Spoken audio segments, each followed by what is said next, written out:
All right, guys, this is your boy G, and this is kind of my take on my opportunity to ride a vintage bike. This is a 1985 Honda Goldwing. He wants $3,000 for it. I think he won it $2,000 at one point.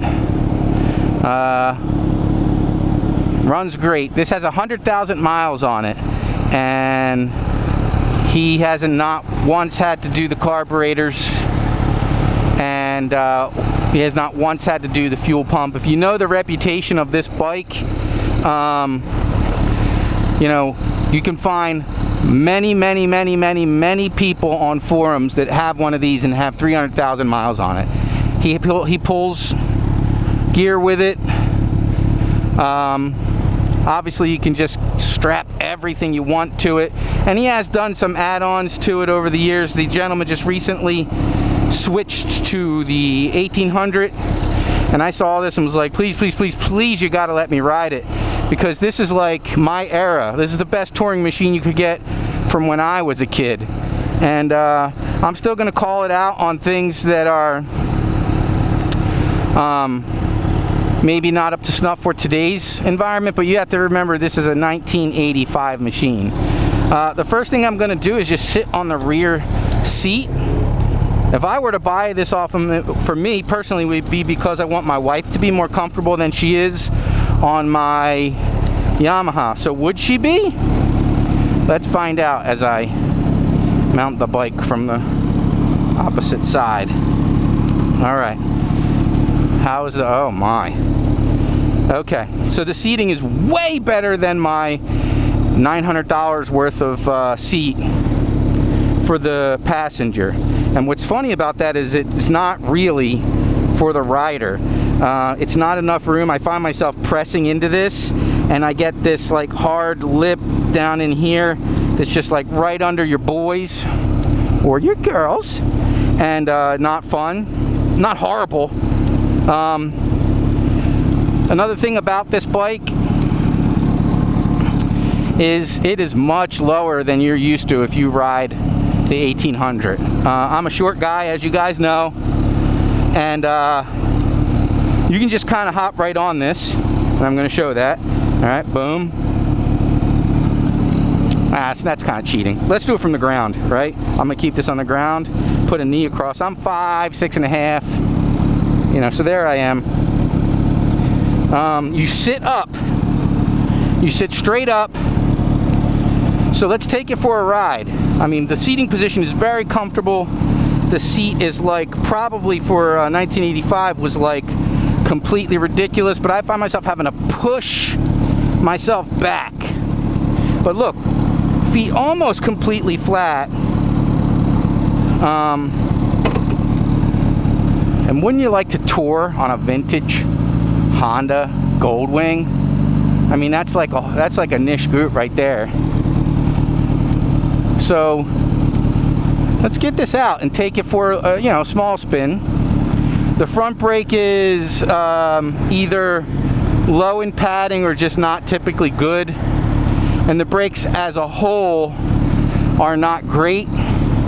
It does have some oomph, but not enough that you're going to be like, wow, the brakes won't stop the machine. It's brakes for a touring motorcycle from 1985. So the rear basically is really doing the stopping for you. Yeah, like, oh, you gotta really, when you squeeze down on it, it'll stop. I guess you just have to pull further. I mean, look at this thing, guys. He said the radio's not running. This is something, you know, if you can get parts for it, you could really make this thing shine. I mean, I'm like, I can't even tell you how ecstatic I am right now. Dips into turn real easy. Oh, it's got a tachometer that goes up to 7. I don't know if I want to push it that hard. There's third gear. I don't know if you guys noticed, but it's got the quad exhaust in the back. It's awesome.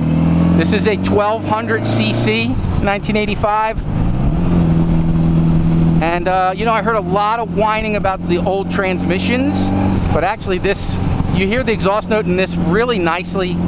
It sounds fantastic. The air protection is really, really good.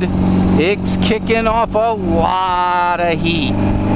It's kicking off a lot of heat. I mean, I got a V-twin, and it's got to have a radiator because, you know, it's a V-twin. But this is kicking off like I'm in a heat bubble right now. So you got to be out in the, you know, if you're touring, you got to get the wind going and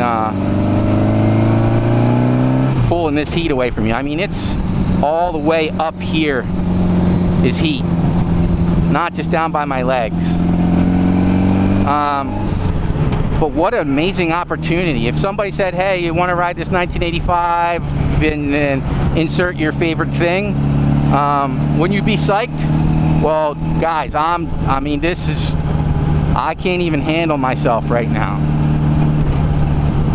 All right, so where do I want to turn? Because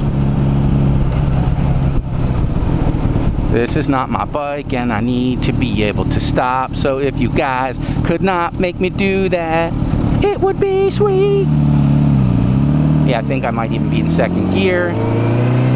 No, I'm good. Turn signal works. And he basically was like, I need to bump up.